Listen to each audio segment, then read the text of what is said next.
I'm Gab, he's Jules. Blue skies over West London, less so over Italy. Humiliated at home by Norway. And we're going to get to, I will ask actually, are Norway actually really, really good? Better than people think. For Italy, I know the answer. We're terrible. But there's so much more going on. Heartbreak. Not a good weekend for me, Jules. Nigeria losing on penalties. Yes. And their coach possibly saying something very stupid about it afterwards.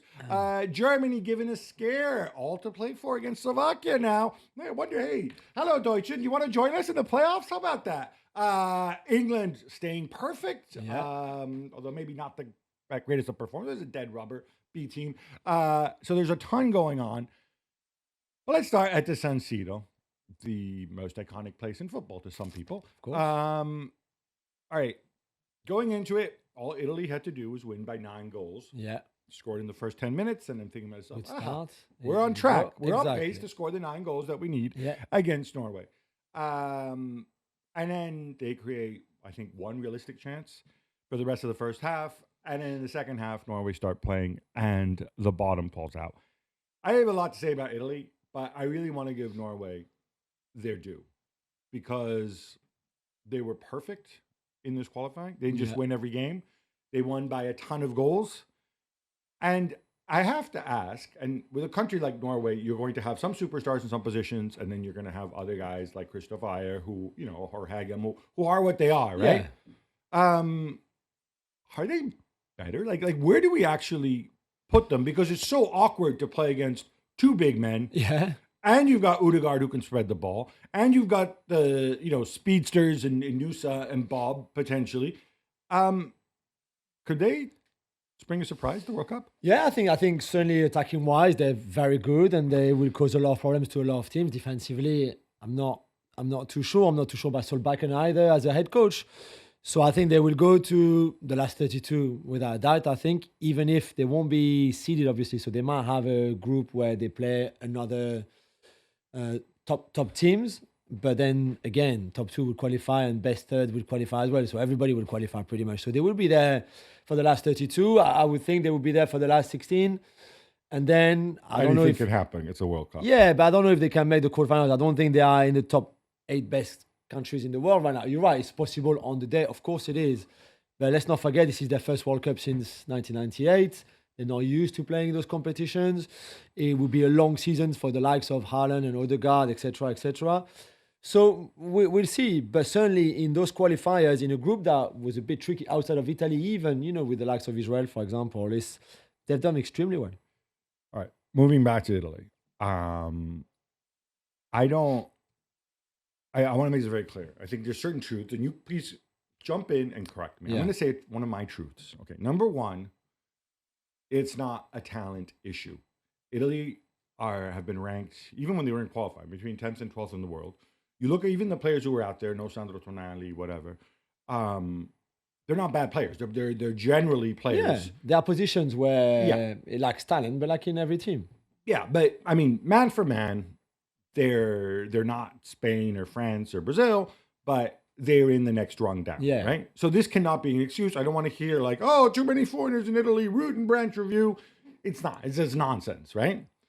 So you're with me on that? Yeah, I mean, there's a few issues with not playing too many youngsters and the step up from Italy's youth teams who are really good usually to the top level where maybe some don't get opportunities that they should get or deserve to get.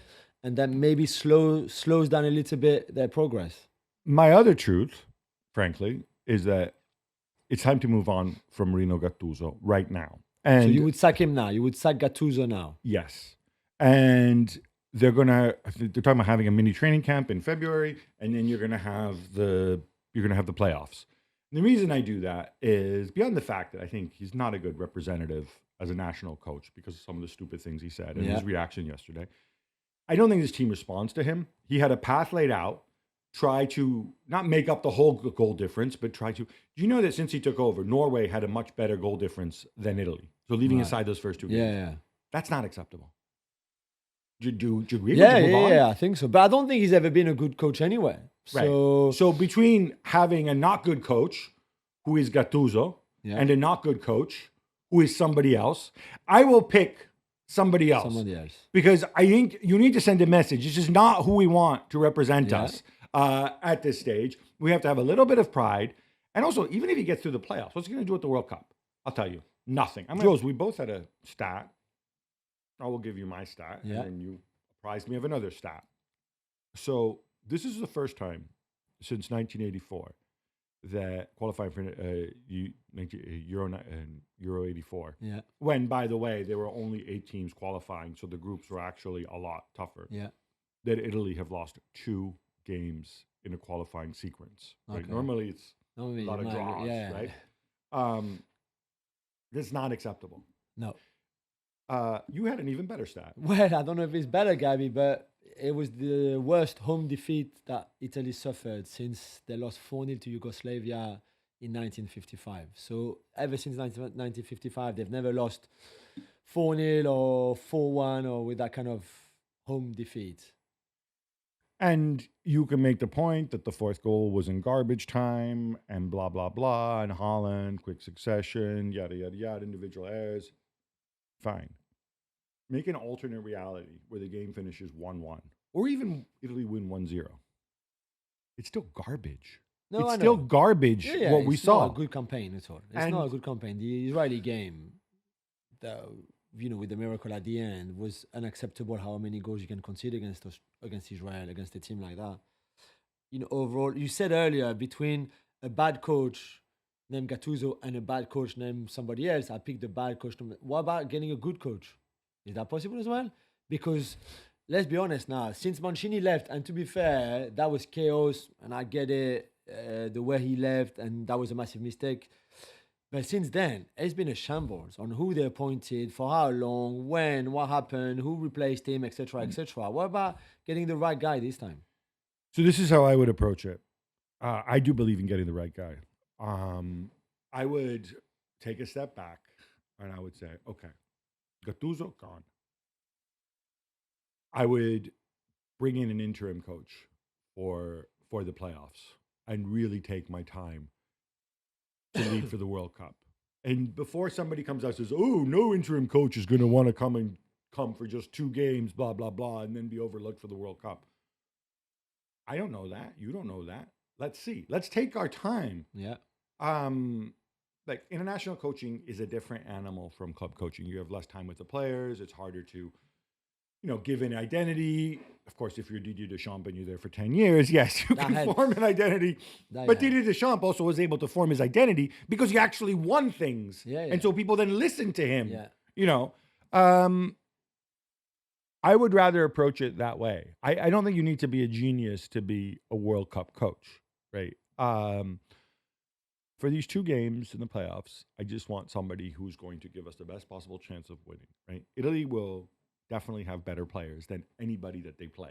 It doesn't mean they're going to deserve to go through. It doesn't mean that they're going to play better on the night.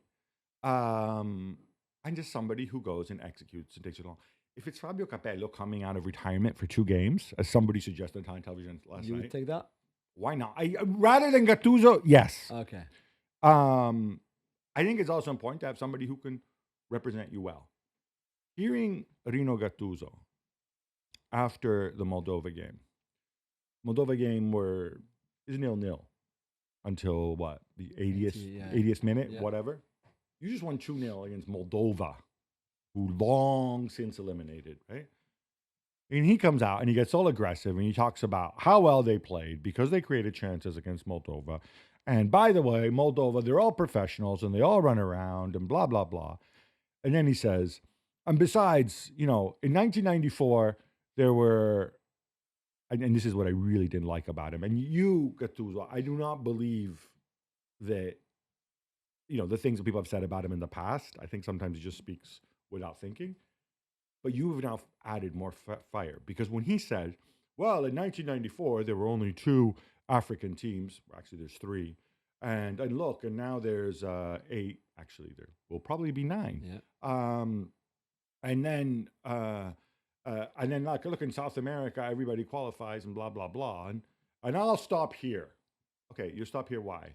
Because you're going to go down some sort of racist, first world-ish European thing.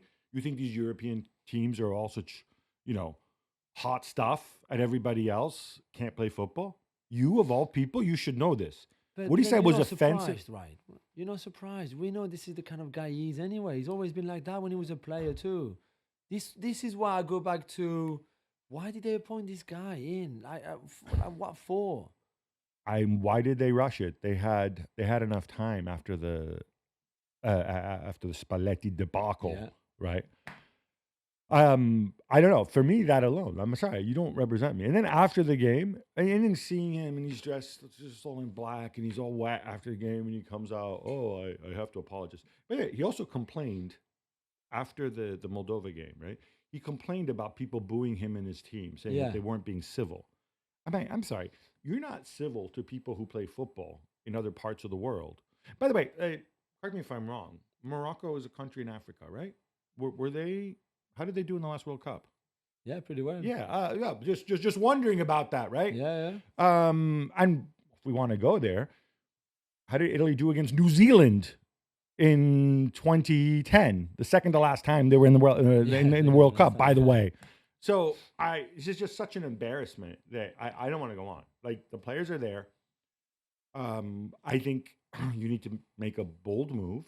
You have some time to prepare for this game. Yeah. I want something different because there's no future with this guy. And even if he goes to the World Cup, he muddles through, goes to the World Cup, Donnarumma makes some saves. What good does that do? What are you building? You're not building anything. No. I agree with you. Should we turn to Norway? Yeah. Pick ourselves up a little bit? Yeah. Because the one thing though, Odegaard didn't play yesterday, obviously, as we know he's injured. They're playing a 4-4-2, pretty classic, as you said, Sorloth, Haaland, a very solid front two if you want. You can play Odegaard instead of Oscar Bob on the right-hand side, for example, and keep the 4-4-2. But that, I think, limits a little bit what Odegaard can bring to your team. And also, you don't have Oscar Bob then, who you might want to have two wingers, him on the right and then Nusa on the left. So if you play Odegaard in the double pivot, then that obviously unbalances you a little bit because he's far more attacking than Sander Berger, for example, or somebody else. And Sander Berger, fantastic as he is not just simply because he's such a large man, he's not going to be as mobile. Exactly. So this is the thing, Berger, no puns there. It's just their names worked really well. Where does Odegaard fit in there if you want to keep this team like that? He's got options to figure it out. For me, what was interesting is you can do different things with Sorloth. In the first half, Sorloth basically played as the world's largest winger. Yeah, but that didn't work out. I wonder, we can say it didn't work out. In the end, for all of Italy's endless possession, and look, they're good, they're switching play. Switching play, by the way, is something that like any semi-professional team does when the other team's all back, right? You have options. I don't mind the 4-3-3. I think you could maybe play. I know it's difficult when you have a winger, but if you have to sacrifice Bob or Nusa, whoever's not, to add Odegaard. So the reason Sorloth every day. All right. So here's my thing with Sorloth is, and they also have Strand Larson, by the way. On the bench. That the two big men cause so many matchup problems to the opposition because we said this before, right? Already very few teams play with two frontmen. Yeah. On top of that, you've got two giant frontmen, one of whom is Erling Haaland, who is absurdly fast. And, Sorloth can also pass, right? He's not just a lump. Yeah. And I think you can create so many issues for the other team. Now, obviously, you have to sacrifice something with Odegaard. I don't know. I just find it fascinating. And I love these challenges. By the way, I love these challenges. By the way, countries like the bigger countries with larger populations, we don't realize the luxury that those coaches have, right? When Deschamps loses a left back, he can go through a list of left backs to go to. And some are going to be good, some are not going to be as good, but he will have a specialist left back there who is dignified, who plays top flight football somewhere, right? Yeah. And the same for Italy and the same for Germany and Brazil. In Norway, you don't have that option because you maybe have what? Yeah, the pool is smaller for sure. 20 presentable players? Yeah. Although they're all getting better, and as we see with Bodo Glimt and all of that, they're doing good things over there. But yeah, of course, the pool is smaller. But I think if you if you have Soloth on your bench with Trent Larsen, they're good weapons to have coming off the bench if you need to at some point. And I think that's probably, I'm not sure you can play in the World Cup, certainly the later stages in a 4-4-2, as much as we love the 4-4-2. And as rare as it is, as you said, rightly so, there's also a reason why people don't really play 4-4-2 anymore. But in this case, I think it could be both a strength, especially in-game, in your in-game management, while you do things a little bit different maybe at the start of your game. I think they've got a lot going on for them, really. So the draw would be very interesting to see who they start facing in the group stage in the first place. And then, I would not, and you know that you would not want to play against them come the later stages anyway. Yeah. And also all the set piece power that they also have as well with the big fellas at the back. I don't, They have to be the tallest and strongest team, one of, if not the one, surely at this World Cup, in terms of sizes, height, everything. I'm sure weight as well. And weight as well, because even their little guys are big. Exactly. They're strong. So, I think in the knockouts, I agree with you. Nobody would want to face Norway. I think and this applies to Norway. It applies to a lot of teams that kind of in that category beyond the top 6 or 8, which is you're 1 or 2 injuries away to your stars. Yeah, where you suddenly have an enormous dip. But yeah. So you actually think they're good. I'm not just telling myself this because they're a good team. Yeah, they're a good team. But when I look at this, they're untested though. Well, but see, this is my problem, right? Because I look at this group, and part of me says, maybe they're not that good. Because look, it's Estonia, it's Moldova. Israel has some good players, but hey, look, they also have to play every game away from home because of the situation in Gaza and whatnot. So maybe they're not that good. But on the other hand, when they played them, what did they do? They scored 4, 5, 6, 11 goals, which Italy couldn't do. No, yeah. And it'd be interesting to see at the World Cup, at the Nations League next year. They had a group with Scotland and Spain for the Euros, which they could not come out of. So it'd be very interesting to see. But again, the fact that you've never been to this tournament, Haaland doesn't know what it is, Solbakken doesn't know what it is as a head coach. Those players don't know what it is. The last time they qualified was Janago Fjortov, who we loved, and they had a really good campaign in France. But I think there's also maybe a little bit somewhere of a learning curve to go through, which means they might go to the last 32, 16 quarters, whatever, we'll see. But there's also be a bit of that, this is all new and we don't really know how to manage it. So it'd be very interesting.